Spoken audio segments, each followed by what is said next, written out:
started. Glad to see everyone.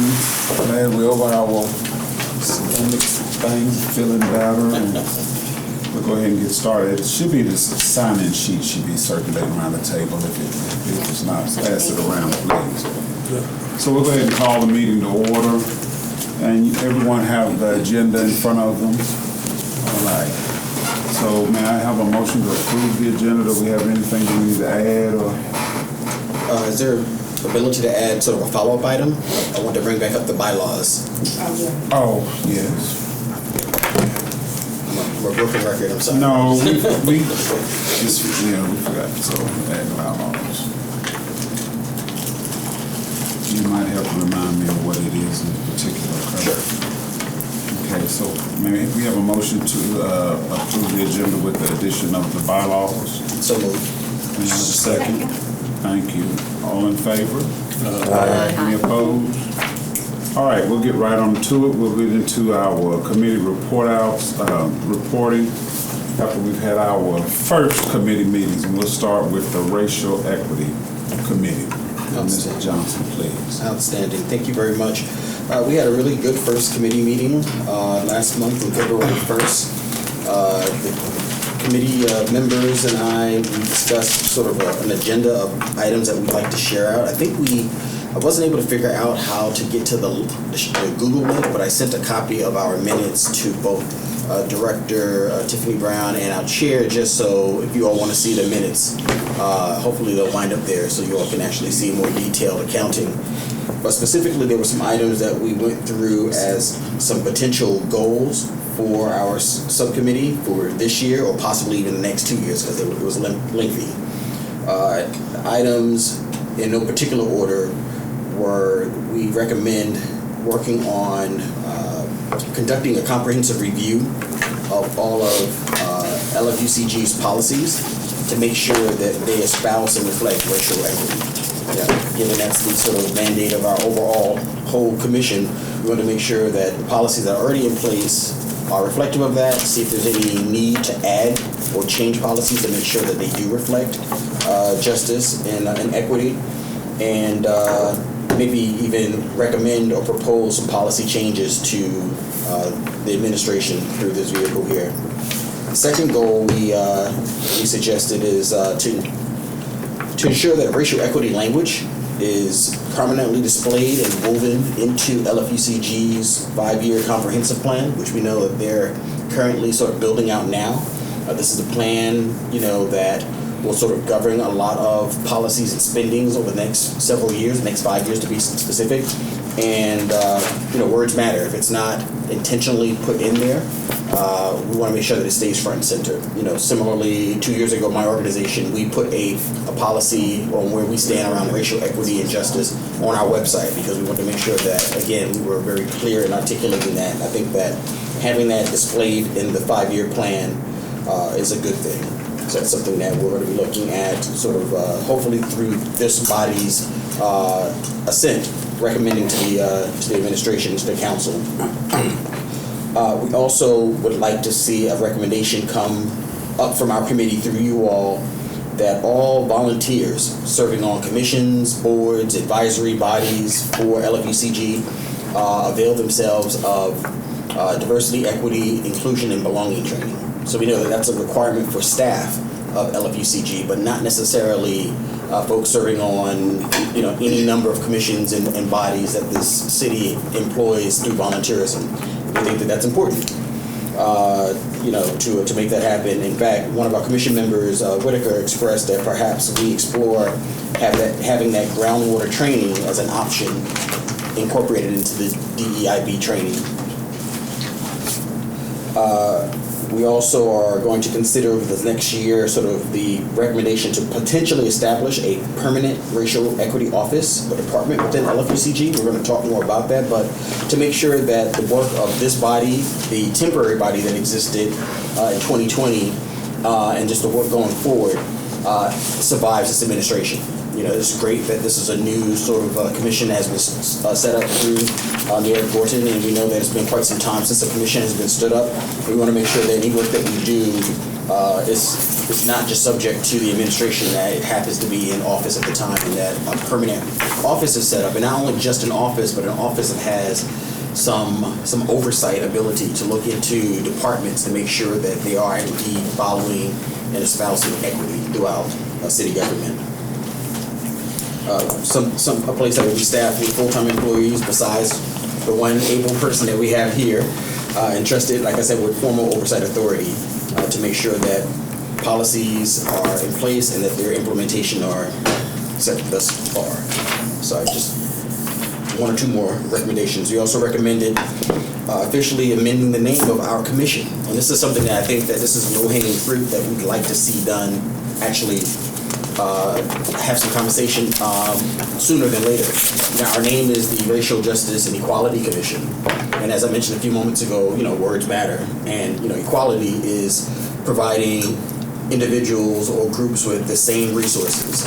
And we know just through life experiences that it's not all about having sameness. It's about providing folks with what they need in order to have similar outcomes and opportunities. And that may be a different result. Different people, individuals, and families might need different resources to arrive at the same outcome. So I think that having our name reflect racial justice and equity as opposed to equality would send an external signal to everybody who hears about our commission that not only are we very focused on what we're here to do, but that there's no disconnect between our name and what our mission should be. So that's something that we would love to have this whole body sort of recommend sooner than later. I understand that to change the name may not be an arduous process of just sort of amending it through city council, but whatever that process is, we would like to have you all consider adopting that so we can make that recommendation.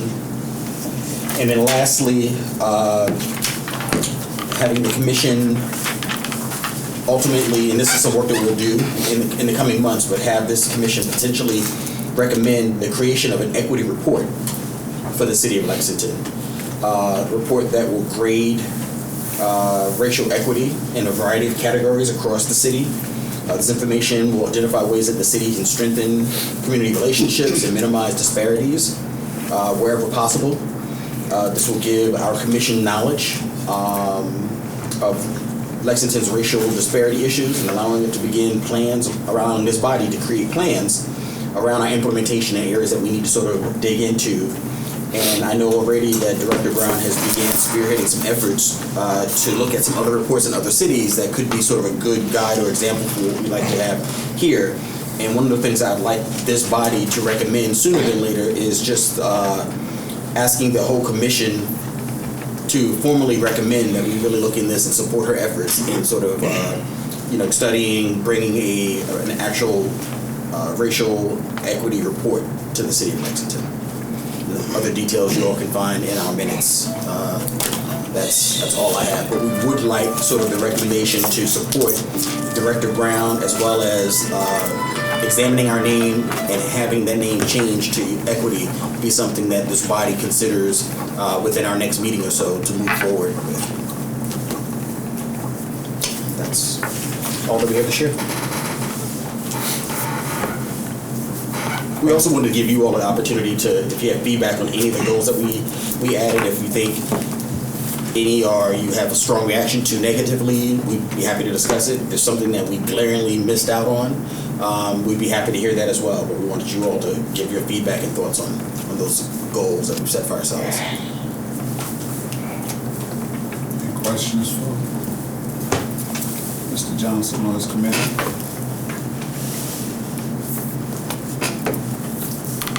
I have the what you sent me, and I just wanted to make sure. Did I hear you say to develop Lexington Federal County government to develop a permanent racial justice office? So essentially, right now, as I understand it, Director Brown sits within the office of the mayor. Right. It's not like an actual its own department. So yes, the establishment of a permanent office of racial justice. The name is left up to whomever, but yeah. I got you. Okay, to have it standalone outside of the mayor's office.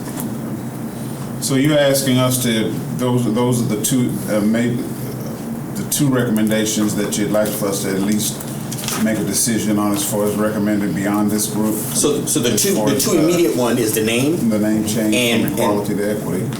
Exactly, changing equality, equity, and in supporting Director Brown's efforts around the report. Okay, all right. The others, we have some work to do before we may or may not come forth with a recommendation for the greater body. I got you.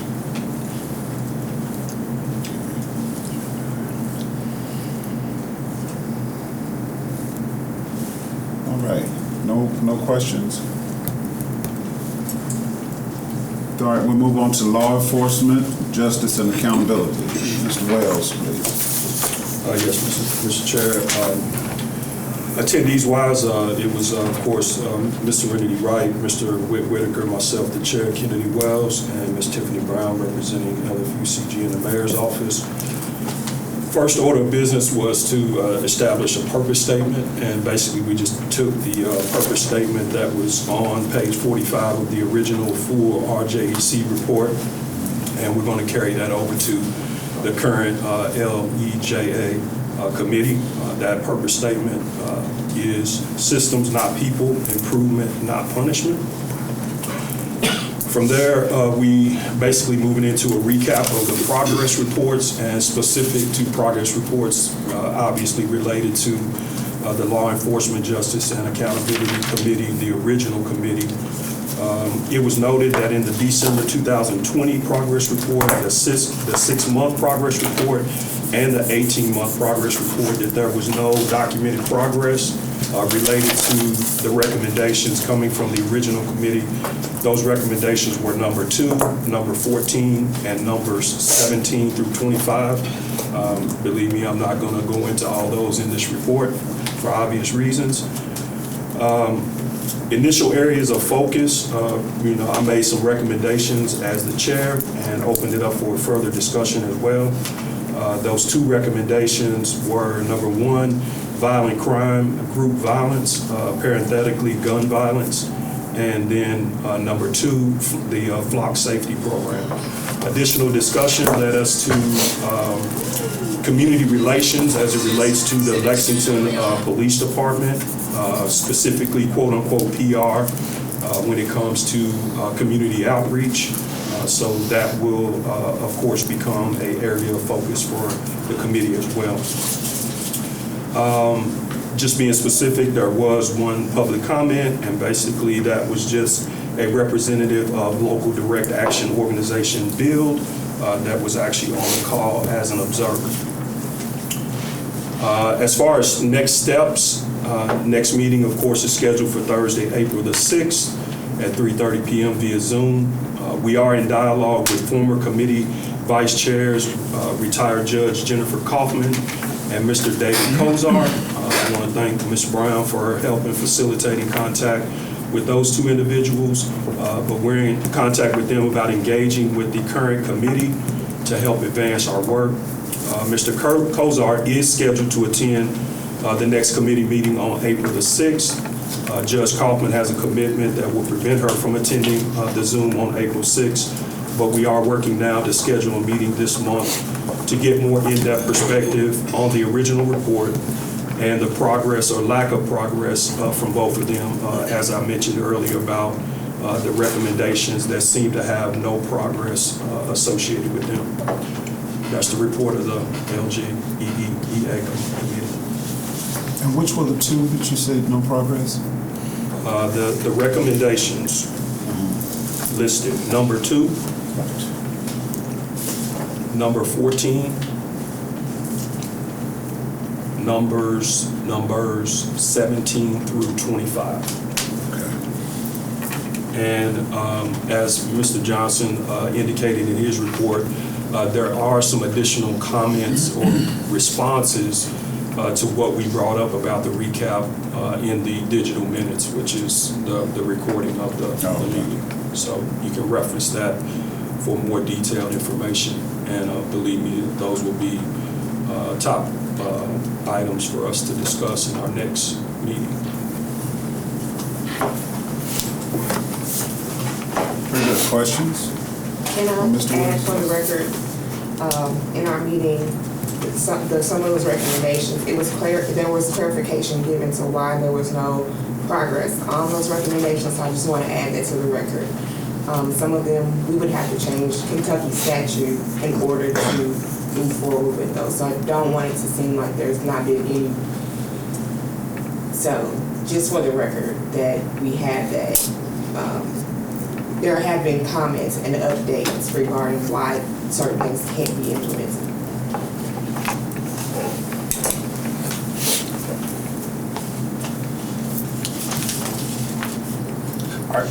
Do you think, Abdul Muhammad, do you think that those numbers were listed in the quote unquote and of importance? So 2 is, is 2, did it seem more important than 17 through 25? In a word, yes. Just simply because number 2 addressed the issue of civilian review board. So obviously, I think that would take priority over some changes related to the court system, which I did not go into specifics, as I referred to. If you go to the digital minutes, you'll hear exactly what Ms. Brown just indicated as far as specific responses. When it comes to the actual report, though, my review did not really see a lot of documented, the key word is documented progress related to those specific items. Ms. Brown has further indicated that there are some things that may be outside of the purview of this group or the committee and this group to actually carry it forward. Those will be addressed at the April meeting once we meet with Mr. Kozar and retired Judge Kaufman, because I think they can provide more perspective on what the outcomes were from the original committee when they actually produced the report. Thank you. Yeah, during I'm going to go ahead and just start calling this the Racial Equality Committee, but even though our name is still the Racial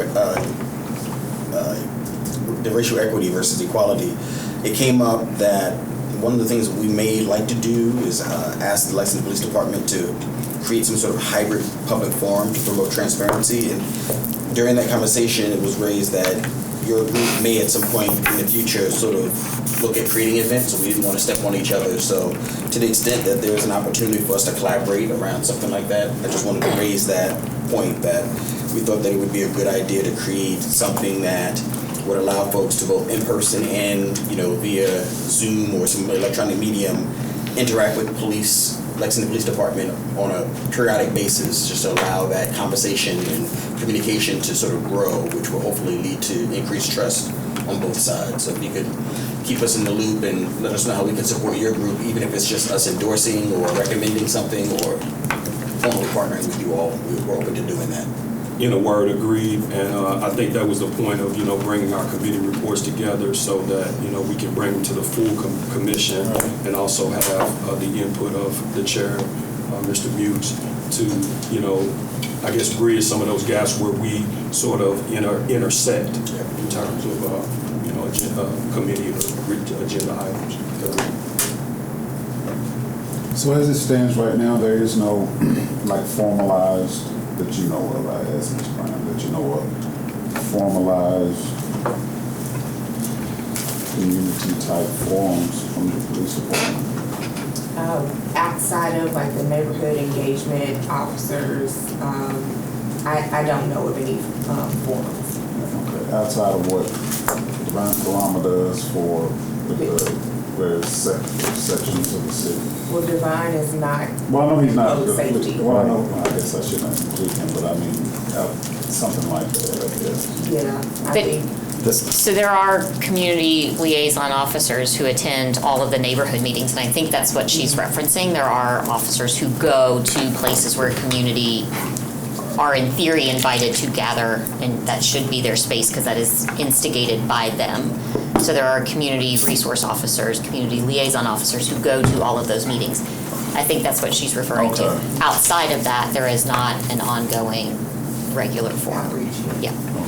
I will have to note, though, because that's definitely a point of emphasis when it comes to the community relations side. And really, for me, it's more clarification, because when it comes to the community resource officer, community liaison officer, is that their sole responsibility, or is that sort of a supplemental type of role when it comes to XYZ police officer does this in addition to their regular responsibilities. But that, you can't remove their sworn delegations from them. So they are assigned, they are designated as that neighborhood, that community's, community, I'm not quite sure on the title, but I think it's community liaison officer, something like that. But they still carry all of the duties of a police officer with them, but it is a designation inside of a squad, inside of a, but you can't separate this. Gotcha. If I may, I think what you're asking is if that's their primary focus. Yeah, Or if they have other. Here's an example I would give. Like you will have administrative officers that, for the most part, work quote unquote the desk role. It doesn't mean that they're not a sworn officer, but their primary responsibility may be communications. It doesn't mean that if there's an incident, they are brought out into the field. So is there a role, community? Yes, at least there used to be. Office. I guess I'm a little puzzled as far as some prior conversation I thought meant that the budget wouldn't allow for those individuals. But yeah, we can probably touch that offline. I won't go into I detail. think it's a conversation for Yeah. LPD in the committee. Yeah, Correct. I think it's in the formal naming of a thing, right? So it's still officer so-and-so. Officer so-and-so still has a number they're assigned. Their primary duty is to do that role, but they cannot name it that. Gotcha. I remember when I I was think it's- principal at Taste Creek, I do remember working, there were issues within that area. I would have to come familiar with certain officers because they would be the first on the call because they were familiar, I guess, in that capacity as liaison with students. I don't know if they still have that or not, so I don't know. I think it's an auxiliary designation because we used to have Dawn, Norton. who, it was called Community Resource Officer. So she was like the contact. It was an auxiliary designation. Like you said, she still has her official duties, whatever, but it wouldn't be like administrative officers specifically doing desk duty. But this was like duties outside of her. But she was like the contact for the East End, which we don't have one now because apparently of budget problems. So. And that might be the more solid question, right? Like, why was that not prioritized?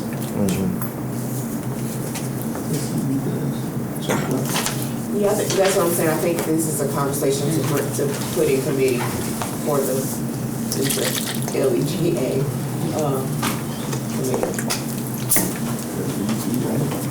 Yeah, law enforcement, justice, and accountability. Oh, you don't know. That's what she talking about. Love some acronyms.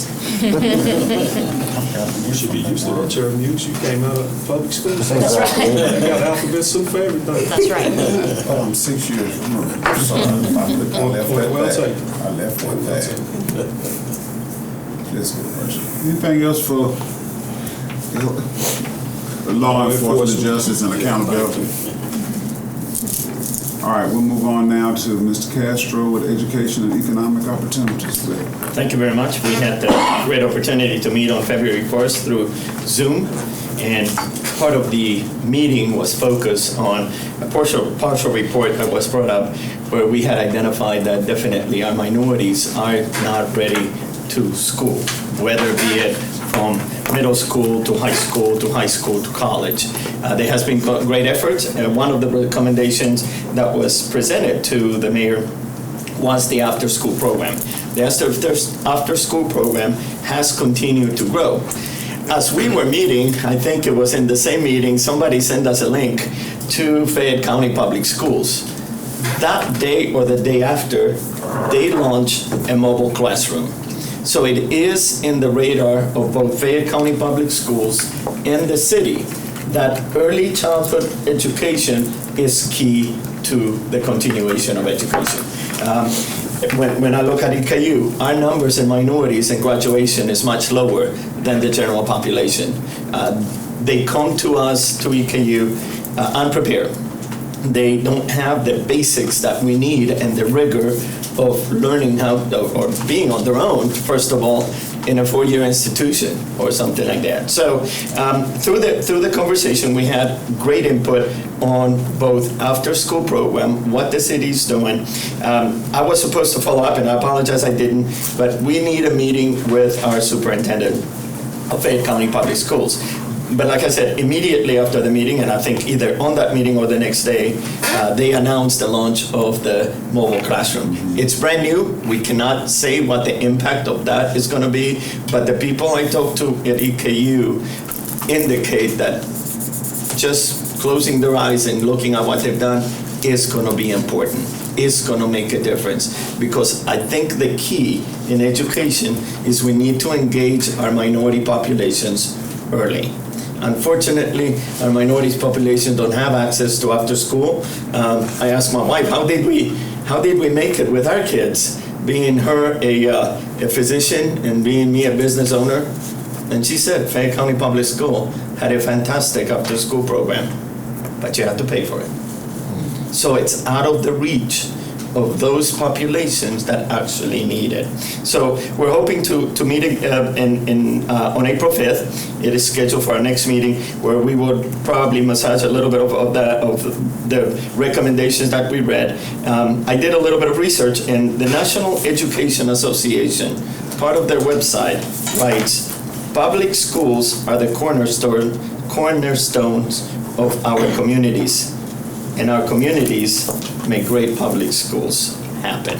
So it's up to us in organizations like this, commissions like this, that as it has been presented before, it is up to us to continue pushing the need, the recommendations, and continue to push these efforts forward. I'm proud to say that the city and Fayette County Public Schools are listening. They have programs that are already working.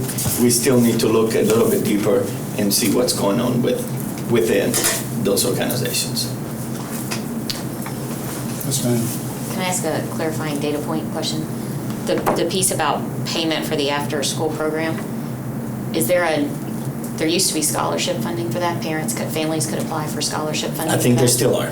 That is, yes. So when you all talk to him, could we get numbers, families that are on scholarship? Very good. Families who apply but still can't get it? So the true unmet need. Do you see Yes, what I'm ma'am. saying? Yes. Who is the scholarship through? Fayette County Public Schools. You apply through Fayette County Public Schools. How they get their money, I would imagine, is either from taxation. Remember, the city levies a portion of our taxes go to Fayette Schools directly. Yeah, the reason why I asked, I guess as a point of clarity, I just thought that most of the after-school programs are not run by Fayette County. A lot of them are run by... Post-COVID, there was a duality. So some of the Parks and Recs programs had to back off because there weren't enough students in it, and Fayette County took it up. So that would be the other piece. That'd be the other piece. Is that duality between Parks and Rec as well. And then my other piece is I would encourage you all to engage with the Fayette Education Foundation. Their mission is to serve as a bridge between an additional support between the school system and community and Anybody families. can send me that information? Yeah. Thank you. It is DJ Geddes. He's one of the board members. Okay. I'm on the Fayette County Education. Perfect. Oh, look, there's your contact. Look, I already did that for you. Thank you. I'm working on it. I appreciate it. You're awesome. That quick. It's magic. Mic drop. So there's still work to be done. I'm very proud that the city is taking this on very, very seriously, but the Fayette County Public Schools does need some help. We have programs from Community Action Program, Early Head Start, and Head Start that are federally funded. I did not reach out to them yet until I figure out what Fayette County Public Schools has to offer to our students in public school. Gotcha. Thank you. Any other questions, point of clarity? All right, Ms. Turley, housing and gentrification. Hello, everybody. At our last Zoom meeting, was a question about affordable housing for families. Well, due to the scheduling situation, I didn't want to really wait till March, so I went ahead and was able to meet with Mr. Rick McQuarrie. I didn't want to wait till this, a whole month, so I met with him by myself because of that. So on February 17th.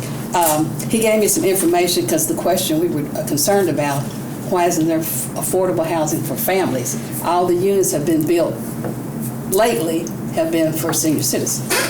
Okay, so he assured me, and I've got the actual numbers, we have Russell Cave Development, they're having 212 family units.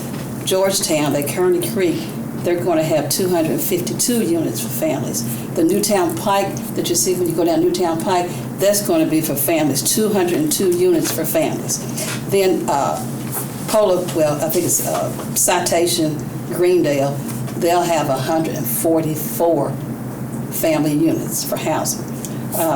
Altogether, it's 846 units under construction now, and some will be ready this summer, and the rest to be ready in 2024. So there is progress in motion for housing for families, and not just for senior citizens. How many for Newtown? Beg your pardon? How many for Newtown? Newtown Pike will have 202 units for families. And Russell Cave, if you go out Russell Cave, you see that development, that's about ready to be open. That'll be 212 units. And 40 units would be, I think he said the Christian Towers, you can be 55 and older for that. But a total of 846 units are under construction. Now, the recommendation that I think it's February 28th, number 9, it says to continue to provide a laser focus of housing issues that impact African Americans living in Lexington. So that's one of the recommendations that we'll probably have to monitor and work on, because these family units and other units, we're not sure how it's going to impact the African American community. But in the recommendation, that's one of the recommendations that we need to follow and look at that to see how that's going to impact the affordable housing. And he also said that affordable housing funds also go to St. James Place, and they also go for the homeless too. And he said at the Westminster on Versailles Road, affordable funds have been used to repair a lot of those apartments. So the way it looks right now, we're pretty much on target. The Irvine County government is really keeping their promise, because I don't know if you all are familiar with the BUILD program. They challenge the city to better improve the city with affordable housing, different other issues, but basically affordable housing. So they're like almost the watchdogs of this. They have, I think it's over 32 churches here in Lexington, including my church, and they have a BUILD program, which I'm sure you all have heard about that. But anyway, they seem to be on target with that. They have Mr. McQuarrie, who's the affordable housing manager that was put in the recommendation that the city do. They did that. And Mr. Charlie Lanner, he's the advocacy, and for is the, well, we're not going to the code enforcement. They've done that. They've hard up. So they're pretty much getting on target of what the recommendations for last February. Now, another issue that I think last month or January, we had a person that was concerned about housing with Section 8. I met with them the same day with two different people, the housing manager, and she said the whole problem is the people are not understanding, because you fill out an application for Section 8, doesn't mean you're going to get Section 8. It doesn't mean you qualify. There's a protocol, and she gave me every single step that you need to go by. Now, in relation to the affordable housing, if you have Section 8, all these units, every affordable housing that the city is providing has to take your Section 8 coupon. Now, if you apply, say, for an apartment on Russell Cave, and you don't have a Section 8 voucher, you have to pay regular rent. But regular rent is affordable housing. Say your regular rent's $1,200. Because it's an affordable housing unit, it may be $700. Then, if you have a Section 8 voucher, your rent could be $200 a month. So it's a lot of controversy on people, and I know people. I have a family member has been waiting 3 years for a voucher, but they cannot issue a voucher until the federal government, HUD, Section 8, says, here's some vouchers. So you may stay on the waiting list for years because they're telling how many people are ahead of you. But once they get vouchers, they'll look on that waiting list and call you in, and you bring all your, credentials and certifications and proof of income or whatever. If you qualify, you get a voucher. But it's a lot of misunderstanding about, well, I got my Section 8 letter. Well, that doesn't mean you have Section 8. You're on the list, but you may be on the list 3 or 4 years. So with affordable housing, the Urban County government does not have the right, or we're not even involved in Section 8. We can't say, okay, we got affordable housing. You have to give this person a voucher. We're not in the giving out voucher business, but the city is involved with affordable housing. And thus far, it looks like they're keeping up to their agreements. But as I say, we have to, as of number 9, to continue to provide the impact, how that's impacting the African Americans. That's what one of the recommendations was. So when they have Section 8 open, they advertise it on the website, the newspaper, Facebook, public agencies, saying that Section 8's open, but you may have to wait for years. So you get a lot of people fussing and, oh, I've been on Section 8, whatever, but it's actually steps that you have to take to get, if you do get it, you have to come in and make sure you're eligible, make sure your income guidelines are, up to what their recommendations are. But it's a lot of confusion about Section 8. And we are really not, the city is not involved in Section 8, to make that clear. A lot of people think this housing identification, we can do something with Section 8. We can't make Section 8 give people vouchers because of affordable housing. Okay. Is there, you said they gave you a list of the qualifications. Are those available somewhere online? Well, yeah, they're online, and I'm just trying to figure out what the disconnect is as far as. the disconnect is a lot of people are not understanding because you're on the list. Doesn't mean. And it doesn't mean, you're going to get your voucher right then. It's not like the housing authority has a storage closet Right. and they're going to open the door and say, okay, here's your voucher. It may be years before you get your voucher. But once you apply, you go on the waiting list, a letter sent out to you, and then once your name comes up on the list, they tell you to come in, bring all your information, and then they'll issue you a voucher, and then you go out and find a landlord that will take them. And right now, it's hard to find landlords in Lexington to take them. Most people are going to Nicholasville, Georgetown, and Paris. So, but as soon as they get the voucher and the affordable housing units are open, they can use that. They may end up paying $80 a month rent because they have that Section 8 voucher. But if you don't, when you move in these affordable housing apartments and people are not understanding that, if you don't have a voucher, you pay the regular rent, but the regular rent is affordable. So basically, it's 2 application processes. One for the. If you want to get a voucher. Voucher. Section 8, if you want Section 8. And then one for. Right, just applying for those affordable housing. Okay, so it's 2. So if you don't qualify for Section 8, you're still going to pay affordable rent versus $1,200 a month to $700 a month because you're in an affordable housing unit. But like I said, if you get a Section 8 voucher, your rent might go down to $200 a month.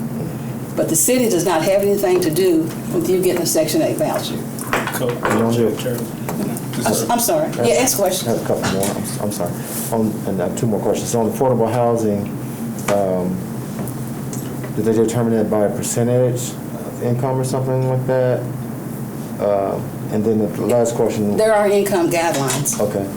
Then the last question was on these 800 plus family units. What is their designation of family? Is it 3 bedrooms or more? Is it 3 to 4 bedrooms? You might not know that. Some units, I'm not sure, but I know there are 3 bedrooms. Okay, because that was the issue when we were on the call with Ms. DeVita. Was families, got, 3, 4, 5 children, and a lot of the units are like 2 bedrooms or whatever, and so that's really not family housing, so. Okay. Right. Well, that's why they're building these units, because more likely they'll have 3 or 4, maybe 5 bedrooms, Okay. because it's considered family. So, you can't say your family's got to be limited to 2 people. Right. Because a lot of people have. My daughter had 6. They're all grown, thank God. But With my yeah. sister. But yeah. So, what was your next question? Oh, that was, I asked them both. Okay. So when you met with the Housing Authority, do they have a process in place to, I guess, more so educate people that's coming to them?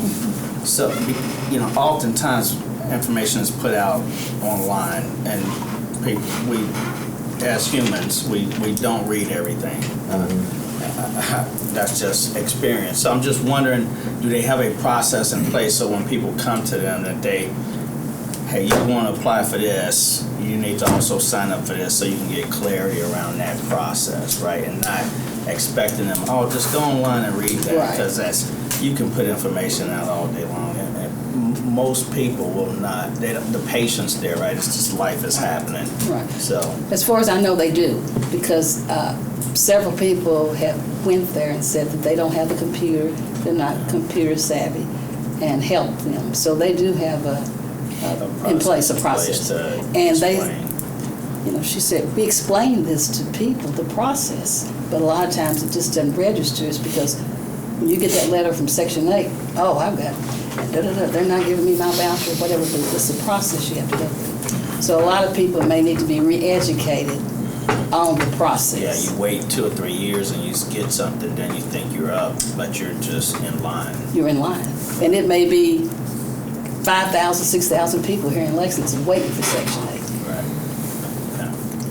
You know what, just off the top of my head, could that not be something that office, the Affordable Housing Office, not necessarily partner, but make the high school family resource centers more aware of? Because in the most recent years, more people are coming to them for assistance, whether they are the ones that be able to provide it, but it's not out of bounds for a mother to come or a parent to come to the schools. We need help with housing. Well, the school can't provide that, but that person could provide them, have that information readily available. Because by the time somebody probably gets to that office where they're frustrated beyond being able to, focus and pay attention, it would just be a first, an easier first step. That's right. That's true. That would be something to look into with the family resource centers with the school. Yeah. Because they provide all type of resources. Right. And they could educate them on, okay, this is the process of Section 8. If you don't understand it online or whatever, we can maybe give you the information. Well, I don't mean for it to be turned into their job, but No. it's best. Right. On the liaison type. Just have Liaison. that'd be a first step, and then if it becomes where they need assistance, then you refer them on to the Affordable Housing Office. But I do know they come, even when I was there, they were coming for assistance with electric bills and food and some things we couldn't afford. And probably they are being referred to the Housing Authority. I'm sure they are. Pretty sure they are. But we can check. They could be. They probably are, because I think the resource, they're pretty knowledgeable on all the resources that are available. Yeah. And so it may be something I could check into. They may already be doing it, so I don't know. Yeah, that's true. I just thought of it as you were talking. But that's a good suggestion, because. And I think solutions like that speaks to, I think what Brother Abdul was saying, the greater issue is, people who aren't tech savvy or older who can't get online. I don't get the newspaper, so some people may get the newspaper, but there are gaps in communication, how people find out. So I guess, and when you're super poor, and I know, because we were homeless like growing up, you come home from school and like, that furniture looks familiar. Oh, we got kicked out again.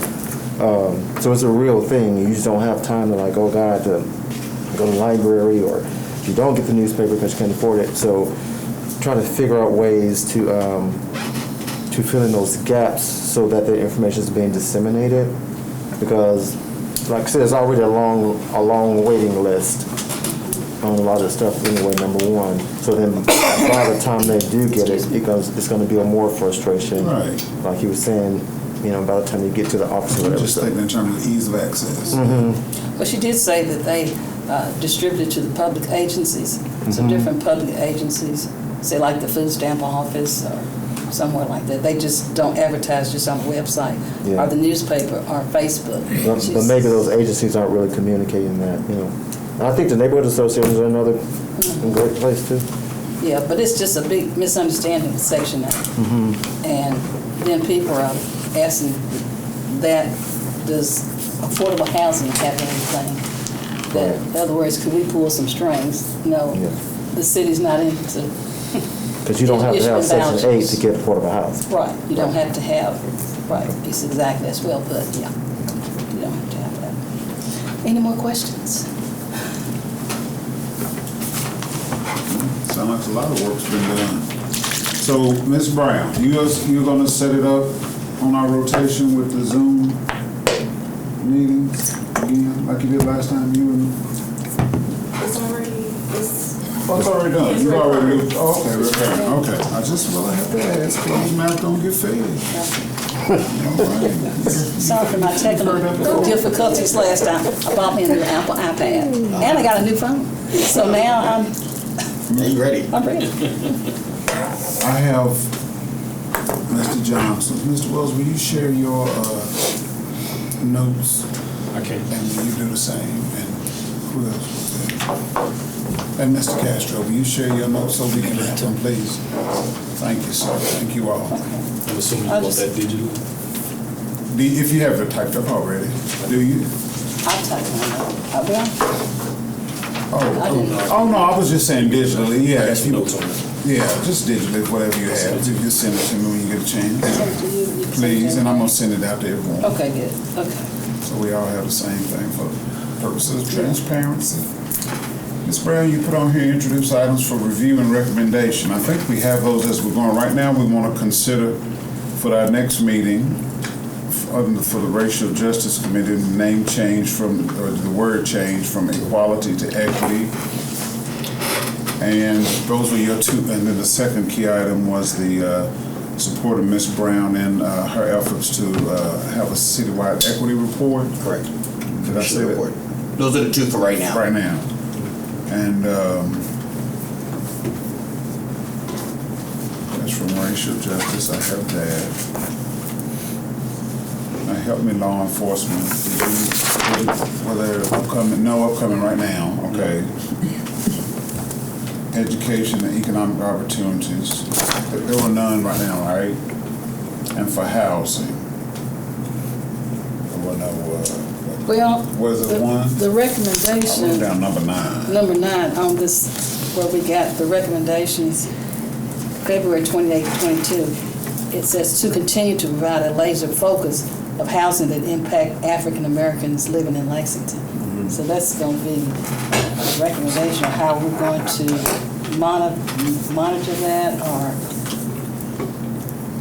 Like when these units are built, I think you alluded to something earlier, Yeah, with just but- making some numbers of how the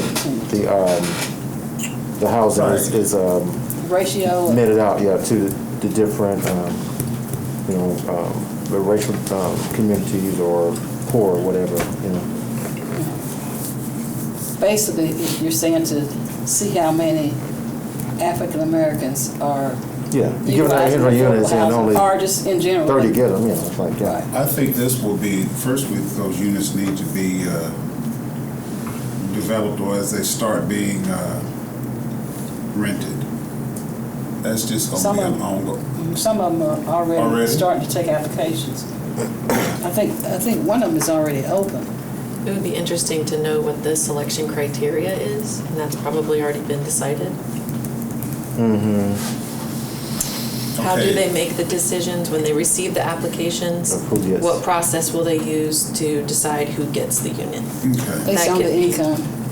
It's the And income. then I wonder if it's income only, or if it's also, that it's prioritized based on severity of need, or, if you get your application in first, or if you, Number of children. Right.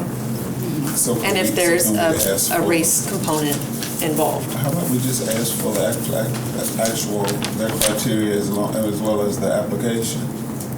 I don't think you can make race. No, I know I you don't- I know cannot. you can't with You that. cannot Can't, but it's make probably race on that the- stands for housing.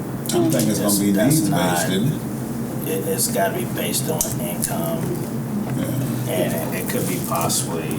But is you know, that some question needs on the with higher application, I priority, guess? But not race. That's a good question, You know, too. Do they even Come- collect that I data? don't, Yeah, because if it's on the Probably application, yeah, you collect probably data. can't, legally you can't, but you're But collecting they the keep the data. data. Well, so in lending and HUNDA is captured, that's data that's captured in the banking world. So when anyone applies for a mortgage for a home, you're asked the question to fill that out, what's your ethnicity, race, etc. And if you so choose not to provide that, and somebody's taking that application face to face with you, you then have to let that person know it's okay. I just want you to know that I have to visually mark what I assume you are. Right. So that's how HUNDA reads out. So I would think, I don't know, but I would think and hope that they would probably do the same thing, so that they can capture that information and know, are they doing right by all individuals within our communities, right? So I would think they would be, because they were probably following that HUD guideline kind of template there. So, but you can ask the question. And a lot of those federal grants that help provide money, they use those demographics as part of their collection process whenever you're applying for funding. So can we ask as a follow-up for the criteria. criteria and then just see what the application actually looks like? Right. I did see one person fill out one, and I don't remember if it asked for the race. It was solely on your income. Oh, yeah, no, it's based on income qualifying. That's Right. the criteria. The other information is for informational purposes only. Right. Just so that they know, because it's the only way they can figure out, who's applying and who's not getting it, and who is getting it, and why not, why didn't they get it. So, yeah, but you can only qualify somebody based on what's going to be equal for everyone. And it's really funny that you bring that up. My son applied for a mortgage. There's no such thing as two or more races. My son is biracial. My wife is white, I'm Hispanic. The colleges and universities are doing a better job at keeping track of that dual. A lot of my clients are African American, Hispanic, white, Hispanic. Are we capturing any of the people with two or more races? I mean, not everybody's like me. I'm Hispanic. There's no if, buts, or maybe. But my kids, all three of them. And if you look at them, it's really sad. Not sad, but interesting.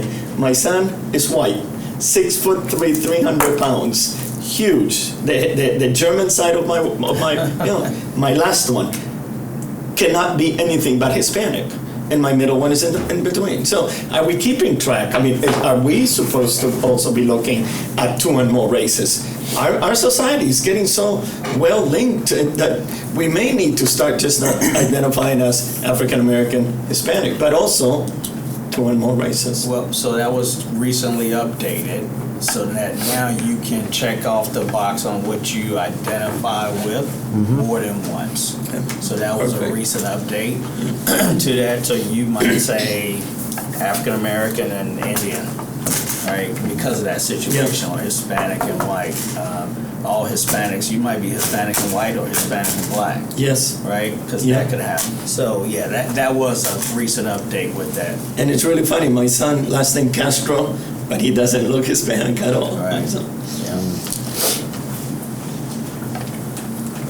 We did, we mentioned about income, and, that sort of puts you on equal footing, but just to play on Mr. Johnson's, wanting to change the name, it's not always equitable when you look at it from the standpoint of education access. yes.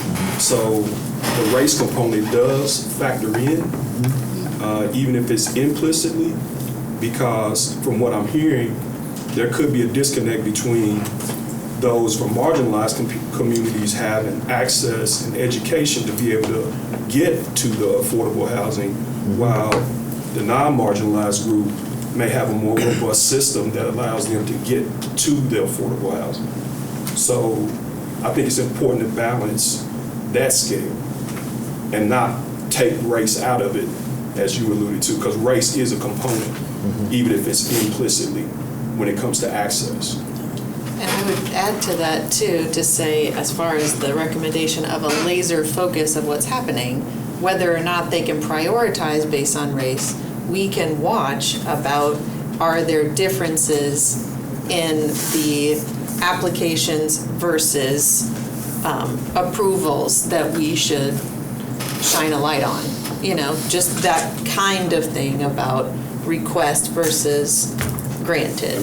You could just exhaust so many data points when it comes to tracking research. I mean, we alluded to a lot of them in terms of access to computer or Wi-Fi or internet access, or if you don't have it, you know. So where does that translate in terms of someone that's filling out a paper application? Do they have the same priority as somebody that's able to digitally do it?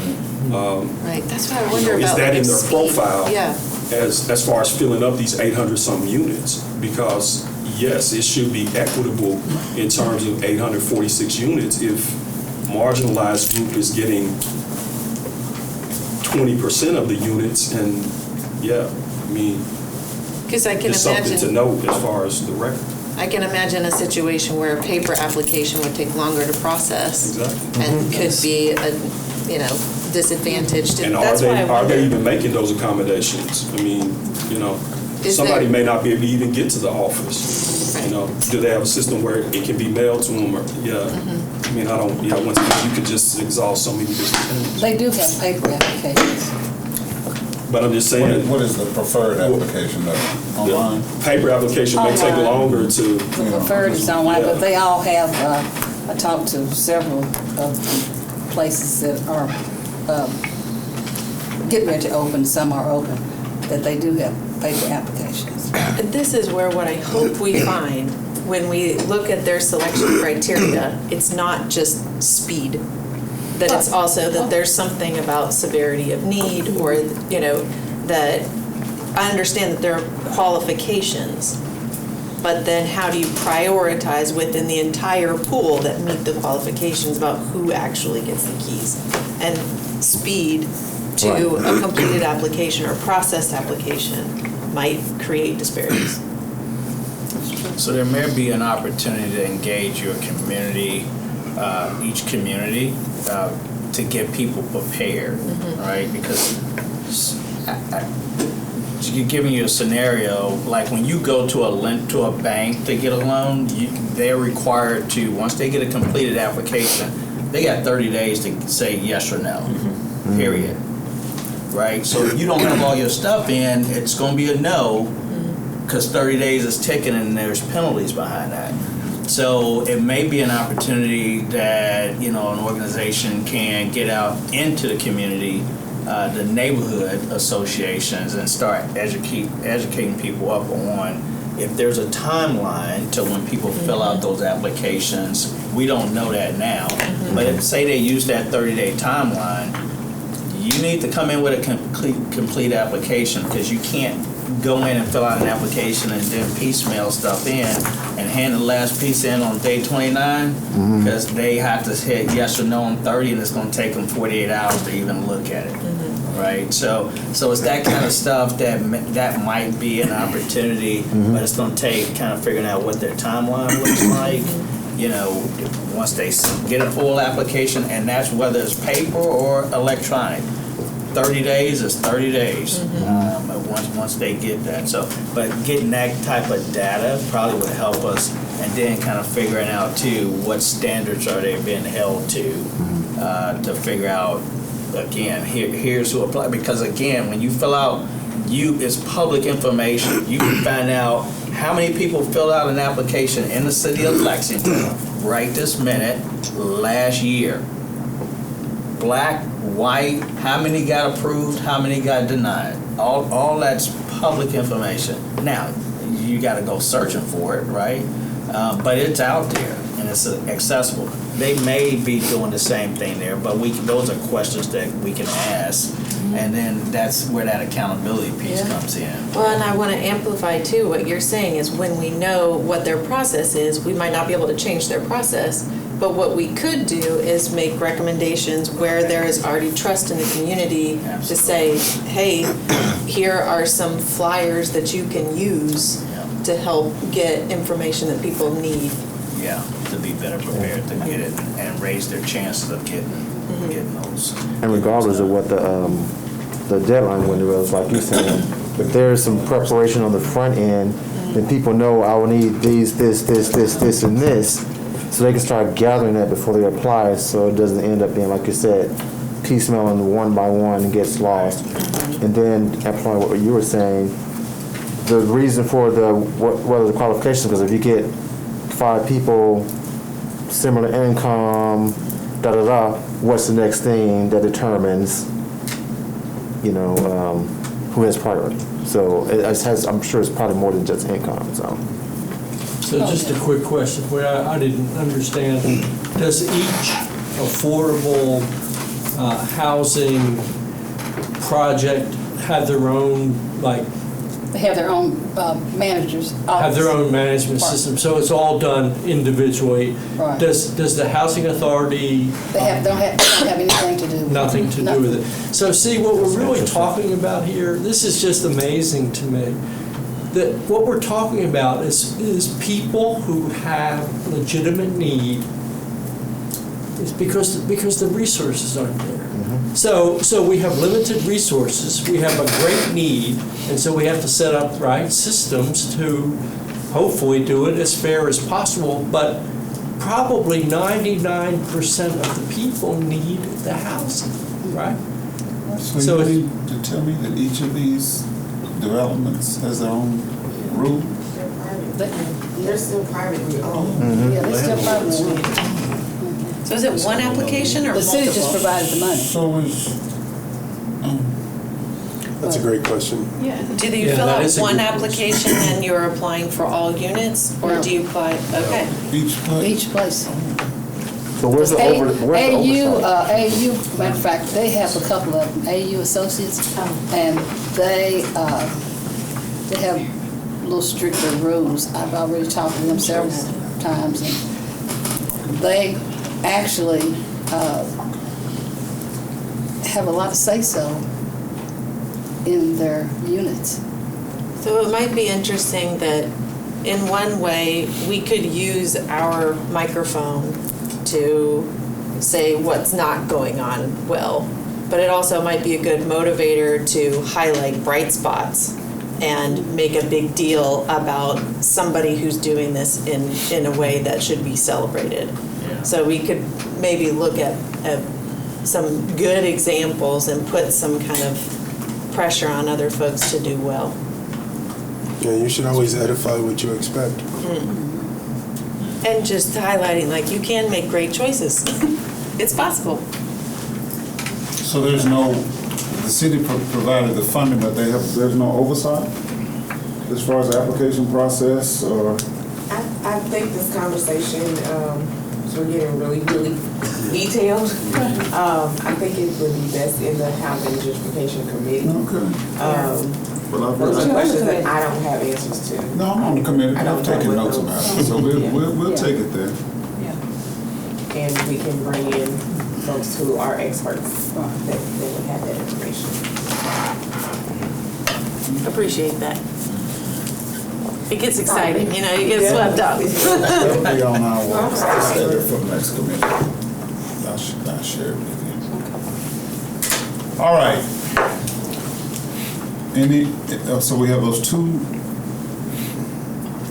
recommendations, no more than that. And we'll continue on with number 9 as we progress, but we find out about oversight and various other things as far as the housing and affordable housing, okay? All right. Any more discussion as far as recommendations there? All right, let's move on to the bylaws. Let me bring that back. Mr. Creighton is here to answer your question. Let me find You have to help me. What was your?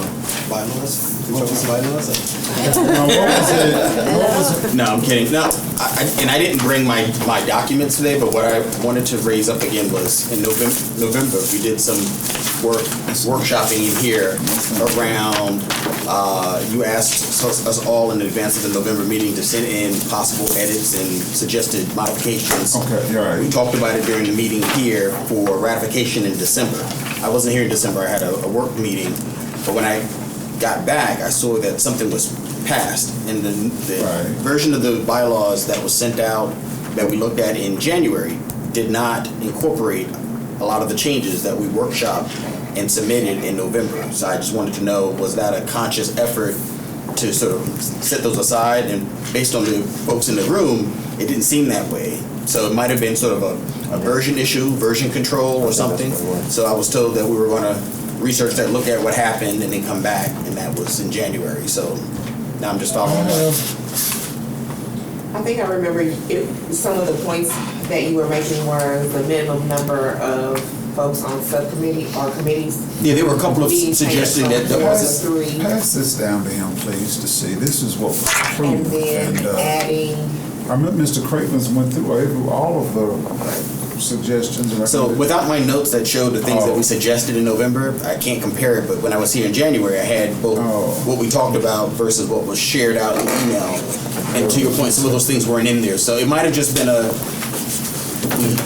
we sent out the wrong version, we maybe left something out by accident, but I wanted to make sure that we intentionally captured the stuff that committee members suggested, unless there was a reason why we set those aside. Because I remember as I got them, I sent them on to Mr. Cravens, and I remember some of your responses. I mean, I was under the impression that I'd captured your all's feedback and incorporated into bylaws, but if there's something that got missed, I'm happy to revisit. So like, I remember one, because it's one that I made, there was, when talking about the committees, there's some language I suggested. It said, you know, including but not excluding, or not limited to. And we listed these 5 because we said in the future, we might want to come up with some other subcommittees. That wasn't in the final ones that were sent out. So it's not on that right there? No, and also the working group, because this one still says no less than 4. And So we changed a lot of that stuff. We had discussion about, then we wouldn't have enough for, so yeah. And I'll be sure to come in So this is not April, not the one. with the notes, if that will be helpful, but It'd be May. seemingly, it would be May, or you may. So seemingly, All right, just come with it. Now, do you have what you have for comparison purposes of what was, I thought, approved on December 7th? I have the one that was emailed out, and that's how I Okay. looked at that and saw, hey, this But stuff you is have- missing. So I will bring both, and we'll highlight what's potentially missing. Do you have both electronically? Yeah, because I think you even shared, Yeah. because you asked us to email them to Right, you, so right. I have both electronically. And were they approved at one of our meetings? I don't remember. The only meeting I missed was December, and that's where it must have been approved, because It was approved. It was approved. So December 7th. I just want to know if December. There was not conversation. there was not conversation, so. Correct. It was not? Okay. So, I thought he went over. Sam, what if we, just as a recommendation, it doesn't matter what your notes say, if it's not the way it should be, we should change it, right? Yeah. All So right. why don't, at the next meeting, we all, as an item, spend 10 or 15 minutes on the bylaws and update, change, or do Yep, whatever that- we need to. And you can send it out to the group I before can go then. back. Oh, to- yeah. I can go back to I have all the emails and go back and, I would just ask to Mr. Cravens if you know what changes we're talking about. Is this As I said, familiar? I was under the impression that based on the notes I took and based on the feedback I received from the chair and from Kevin, that I'd incorporated everything that was actually decided upon. Okay. But I think, I don't have a problem with coming back to the next meeting, and if we want to go through the bylaws and flag the things that we want to change, we can revise it and go forward. there was a last email somebody where help me with a date. you had addressed some of the, it was some back and forth stuff, maybe just some things just to Okay. I guess it might have been version control, something got left out by accident, I but have your email I'm looking at it, it's buffering. on 10/27 when you submitted That sounds about right. that bylaw. And there were some other folks who had some suggestions. Right, Yeah. I just stopped at that one.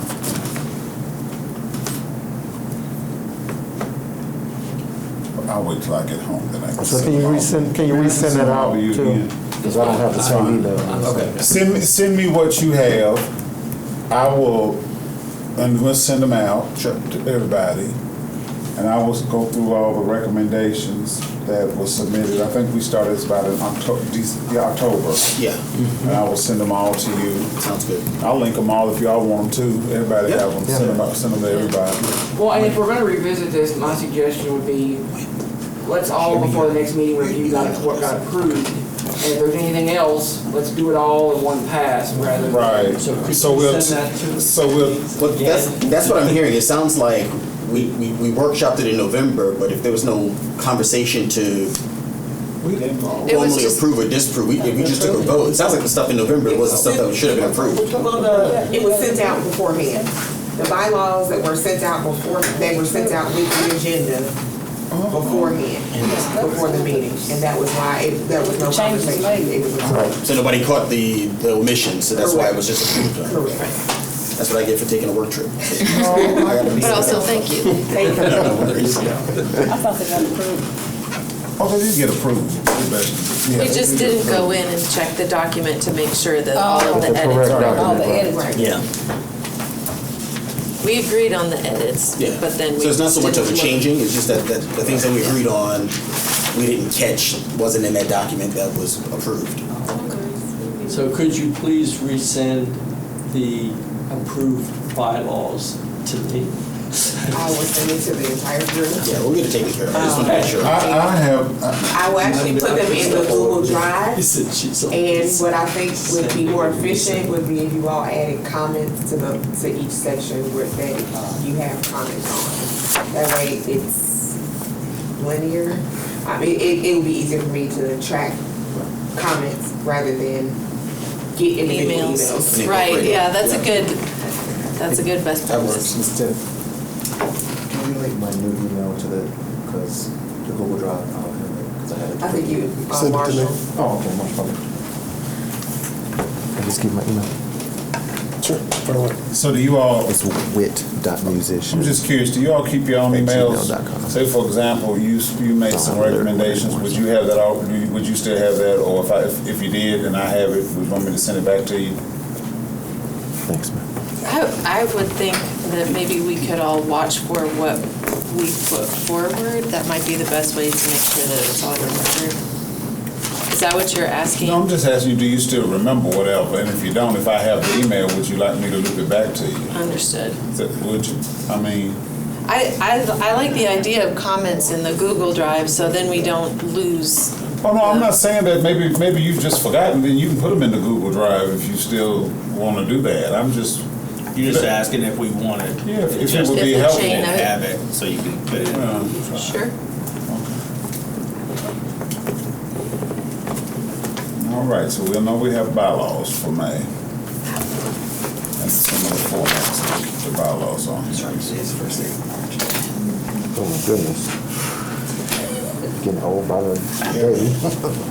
I was a mark. All right, anything else? If not, I need a motion to adjourn, please. Second. All right, thank you. Then, all in favor? Aye. Any opposed? Thank you all.